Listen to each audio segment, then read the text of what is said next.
have a book with basically all the different names that I've used for tags and pieces. Mostly for pieces, because tags, you could tell, it's like, oh, so you wrote that. Okay, who was the first person you met in graffiti and how did y'all meet?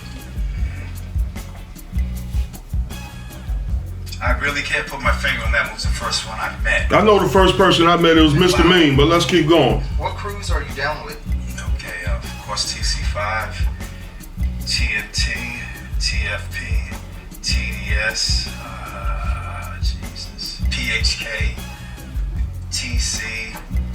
These are old crews, those two, TC and PHK, which is PHK Party Hardy Killers. TC stands for the crew, Chester. FC. Just a lot, right? Yeah. Okay, who was the first person you met in TC5 and how did you get put down with the crew? Okay, the first person I met was Common. Met Common because we live in the same neighborhood, Common and Blade. Well, basically the original TC5, the Crazy Five. Okay, Common had given me, Fade, and one of my first partners in Inside's Chems. Fade he didn't really want it. Let me say something right here. Just for future reference, he said one of his partners was a dude named Chems, and he goes on to spell like Kems Chems. Now I thought the guy wrote Kem Kem, right? I could be mistaken, but on the long shot that is not that, it is Kems, right? This is a guy that somebody in TC5 was going around saying that I bit my name from him, Chems. I got the name Scheme. Well, let's clear that up right now. First of all, when I first started writing Scheme, it didn't have a K in it at all. It was SCHEME, the regular dictionary spelling. And I was told by my mentor that it was too many letters, 6 letters. He said, yo, drop it down. Y'all know the story. I broke the CH down to the K sound and I wrote Scheme, SKEME. And this is before I even met Scene. This is when I very first started writing. This is before I met Scene. This is before I even hit my first train. I came up with this name. I wasn't going around looking at graph and all this, that, and the third. I saw no person. And on top of that, I never seen a Chem or Chems tag, but we'll get to that in a little bit. Because basically he was a TNT, he was TNT, and it's already gotten its rep and just, how can I say, that TNT was the crew. TC5 had fallen off as anybody could write it, or you couldn't verify if they were truly down. So when Comet offered it to us three, Faye denied it, me and Chems took it. Now, to make the crew, we had to clean house. And part of that, it took me a while. I said, you know what, forget about me going through this. Oh, you're not down with the Crazy Five. We're just gonna write the Cool Five. So if anybody has, any verification, that's how we know. Okay. Who are some of the people you put down with the new TC5, the Cool Five? Doc would really know more than that, but wow. All right, let's hold right there. He's asked, who's some of the people that was put down in TC5 and the new TC5? How you the president of the crew and don't know who was put down in your crew? What you mean Doc would know? First of all, when this so-called Cool Five was instituted, Doc wasn't even writing. And if he was writing, he was nowhere around us. He might have been out there with the BMTs, with Dondi in Brooklyn. I don't know, I'm not gonna speak to that because I wasn't heavy on the BMTs, right? But I know for a fact Doc was nowhere to be found on no IRTs, all right? And he wasn't in TC5, I never met him. And oh, by the way, when he's asked who's some of the members, you looking at him right here. I was one of the first members put down in TC5, right? And also TC, which when he was asked about TC, and he doesn't mention who put him down, even though it was Jester's crew, Jester was off deck at that time, and the person that put me and him down in TC was, all right, you know what? Let me not speak for him. I don't know. Let me tell you who put me down. It was EN005, aka Harrow, who was repping TC at the time, and who put me down, and who's most likely put him down. Not 100% sure, but Jester wasn't around when we was writing, so it was most likely EN005, rest in peace, all right? But I was one of the original members. Also, another name that he doesn't name is Magoo too. No sounds down. He's one of the originals. The originals, I guess I can say, is me, Doze, Chems, Sound, fades down though. Tank. Say City was also put down that early era. A lot of people would be mad at me not mentioning the name, but. Oh, I wouldn't be mad if you ain't mentioning my name. Destroys from now to then. Yeah. Let's just keep the history 100. It's not about being mad. It's about telling the truth and keeping it 100. Okay. So is that the time you had started high school or what? I think it was a year before I started high school that I got TC5. Okay. Speaking of high schools, what high school did you go to? Art and design. All right, let's stop right here, real quick. This is another indicator of a lack of experience by the interviewer. When he says, yo, it was a year before I started high school, at this point, the interviewer should say, oh, what year was that? Right. Right? What year was that, right? See, this is why you can't never pin these people down, because they don't have the proper people interviewing them. Oh, it's 1 year before I started school. Well, when was that? How old was you? What year was that? Then we can get to the facts. Okay. Art and design is famous for having some of the dopest artists. Who are some of the names that came out of that high school that you remember? Okay, my God. Too Mad, Days, Pink. And also, Pink was down with the original 5. Also, I gotta give him that. Tack, Fable, Airborne, K's. That's a lot of legends. Okay, you mentioned Pink. How did you meet Lady Pink, and what was your favorite memory that you had painting with her? Before we continue on that, since he was an art and design school member, I'm wondering why he didn't mention it. If he's around my age, which I was born in '64, as well as Scheme, if you're born around my age and you was going to art and design at that time, like, why you didn't mention some of the earlier writers from art and design like Chino Malo and Don One? Just curious to know that, since you say you started writing in '75, Don One went to art and design, Chino Malo went to art and design, and a few other cats. Just curious as to why that was never mentioned. But you're mentioning more, recent writers like K's and all of these other guys, Lady Pink and so forth. Just kind of odd to me that you didn't mention some key heavy hitters from back in the days that went to your school. Okay, I met Lady Pink through At Art Design. She was also a writer, but she wasn't writing Pink at that time. Oh, what was she writing? I couldn't tell you. Okay. And I say for a few months, we got to know each other. Man, this guy got a bad memory. Everything he's asked, I don't recall. He should be a politician. I said, try writing Pink. I said, the letters are nasty together, and also Pink, a lady. Boom, there you go, you got it. Me and Pink did a lot of writing together. We did a lot. She would tag with me, go layups, yards. But I guess one of the pieces that we did a lot of things that just the ghost yard sticks out with me with me and Pink, because we did things that didn't run or pulled out on us. Case was involved, so. But there's just times that just me and her would go hit insides. Yeah, and one of the things about the gang at Art Design that was down with the 5, we would cut out of school, go to the yards, and hit them before they pulled back out to run for the rush hour. So that was something that I love doing that, because it's called instant fame. So you don't have to worry about somebody going over. We did our work and we're out. Okay. Let's stop right here. This is important to note, right? When people are fabricating, they leave out details, right?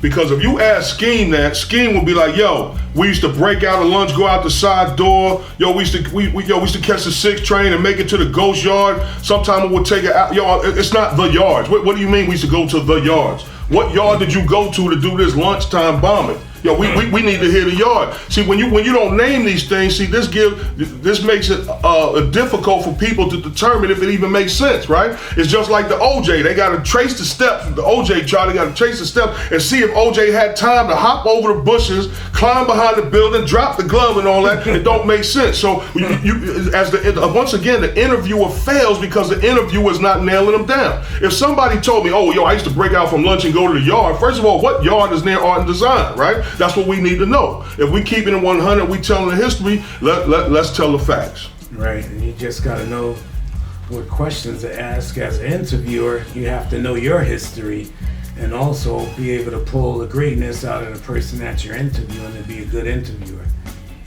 But let's keep it going. Girl to the yard at the time, and what was it, the rules when it came to her in case there was a raid?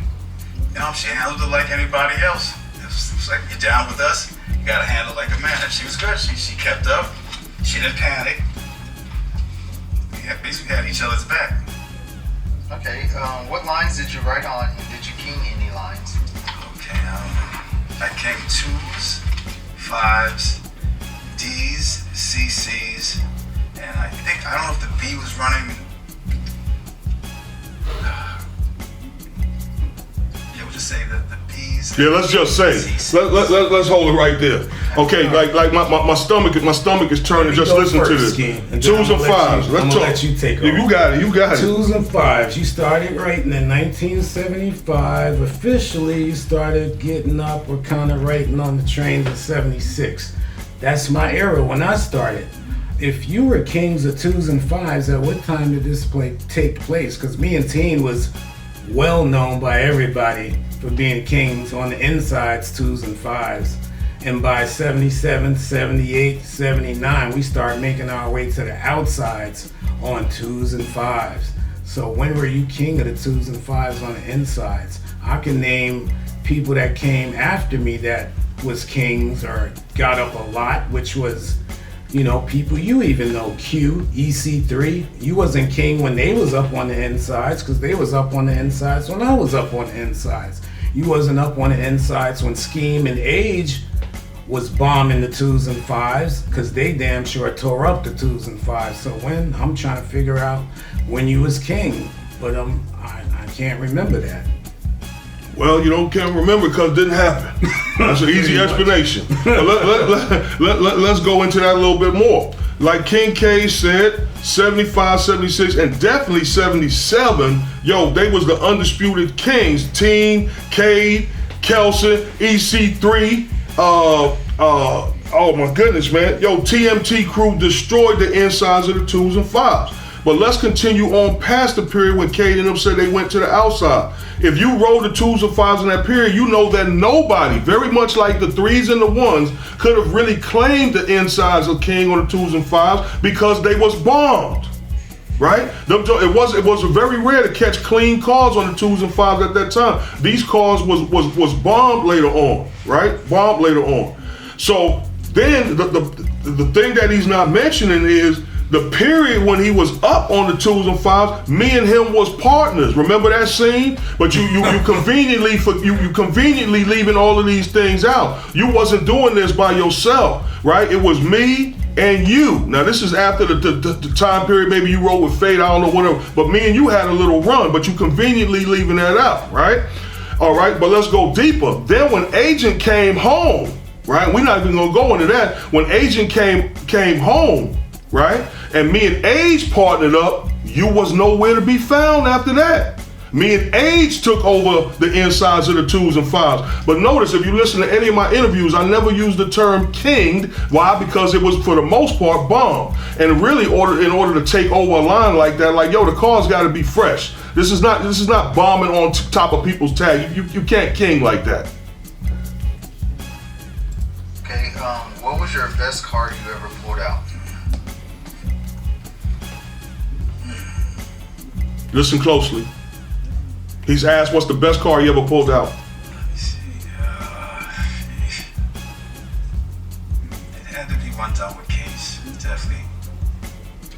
Case. I'm trying to remember which one, but right after one that sticks out in my mind, my head is was a scene in Crush. Okay, let's stop right there. You want to address that? Or you want me to address that? You could address that one. Okay, he was asked by the interviewer, what's the best car you ever pulled out? Now, how you gonna name a car on which you didn't do the outline as the best car you ever pulled out? Okay, the car was a scene in Crush. By the way, when most people first seen that car, they thought it was a crash piece, all right, by the way.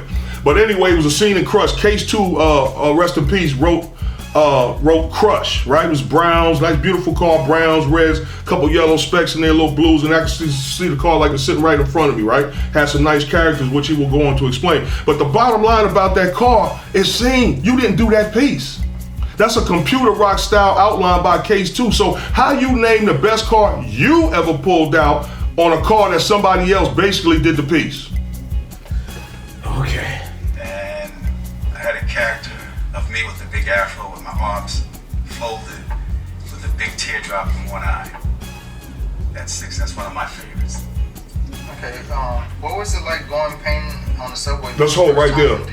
This is another indicator when people is just talking out the side of their neck. When we talk about cars, it's like, yo, Kay, remember the joint we did with the checkerboard cloud? Yo, had the Fed safety fill in with the green design, the jungle green, and yo, remember we did that, right? He's not speaking to that. Why? Because he didn't do the piece, right? See, it's not part of his. He can't speak to it because it's not part of his muscle memory, right? He provided the paint.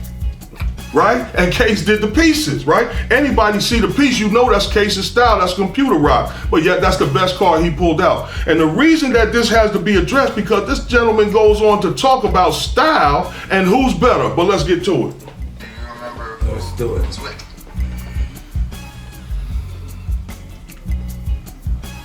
It was always scary. It's an adrenaline rush. I don't remember who I was with. He don't remember. Listen, let me tell you something. If you don't remember that much, don't do no more interviews. Right. That's a lot of I don't remember who I was with. I don't recall. I don't remember. But I know one of the first pieces I did had to be with Fade. It was a slick scene or scene and slick. I remember the very first piece I ever did, and that was in 1976, Mount Eaton train station on the 4 line. I did a Cade with some curly letters, almost like a Chinese letter style. It was a team next to me, and there was a Flow 149 with a beige flow with a chestnut brown outline with a dude with an afro and shades in the corner. My piece was Marlin Blue and Icy Grape, and I believe Team's piece was Marlin Blue and Red. Very first piece I ever did. Remember every color. I had a school bus yellow cloud.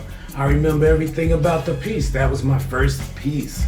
First piece I did was with Blazer in the 3 yard. We did 2 window downs. I rocked 3 characters. Charlie Brown in the middle, 2 B-boys in the end, 1 shooting a ray gun. Popsicle orange, Dunes tan, jungle green. Yo, listen. This is muscle memory. Avocado, epoxy avocado. Yo, this is muscle memory. We're not making these things up because we was there and did it. It doesn't require memorization. If you did it, you did it. If you didn't, of course you can't remember. You can't remember something that didn't happen. Gun Hill Station layup. And we finished it, but we didn't finish it because it started raining. It's like it was done because we had an outline, this and that. And at my skill set at that time, it's a good thing it rained because I was going to overkill my piece. It was a dark and stormy night. I have to say Kems, K-E-M-S. Now you got an S on it, okay. Did you ever go to the writer's bench at 149th Street? And who were some of the writers you would always see at the bench? Okay. Yes, I've been to the bench. At that time, it was like you see Bantu a lot, Shy 147 a lot. What year? What year is this? Once again, the interviewer fails to identify the year. He's asked about the bench. What years are you talking about? What years is these people you seen at the bench? Exactly, especially if you started in 76. You should have been seeing a lot of old timers. But let's go. Basically, who's ever up and who wasn't a toy. Well, you see toys at the bench, but you pay them no mind. It's just the people that were up that got your attention. Okay, did you ever have a favorite layup, and why was it your favorite? I'd have to say Gun Hill was my favorite layup. The reason why it's my favorite, it was close to my house, and it has, how they say, I've seen that station when it used to be something different, when the L train used to run through it. They'd shut that section of the L, they took it down, and then they made where those tracks used to come together at Gun Hill. They chopped them off and made that a layup. I am the magnificent magnificent, magnificent, magnificent, magnificent, magnificent, magnificent, magnificent, magnificent, magnificent,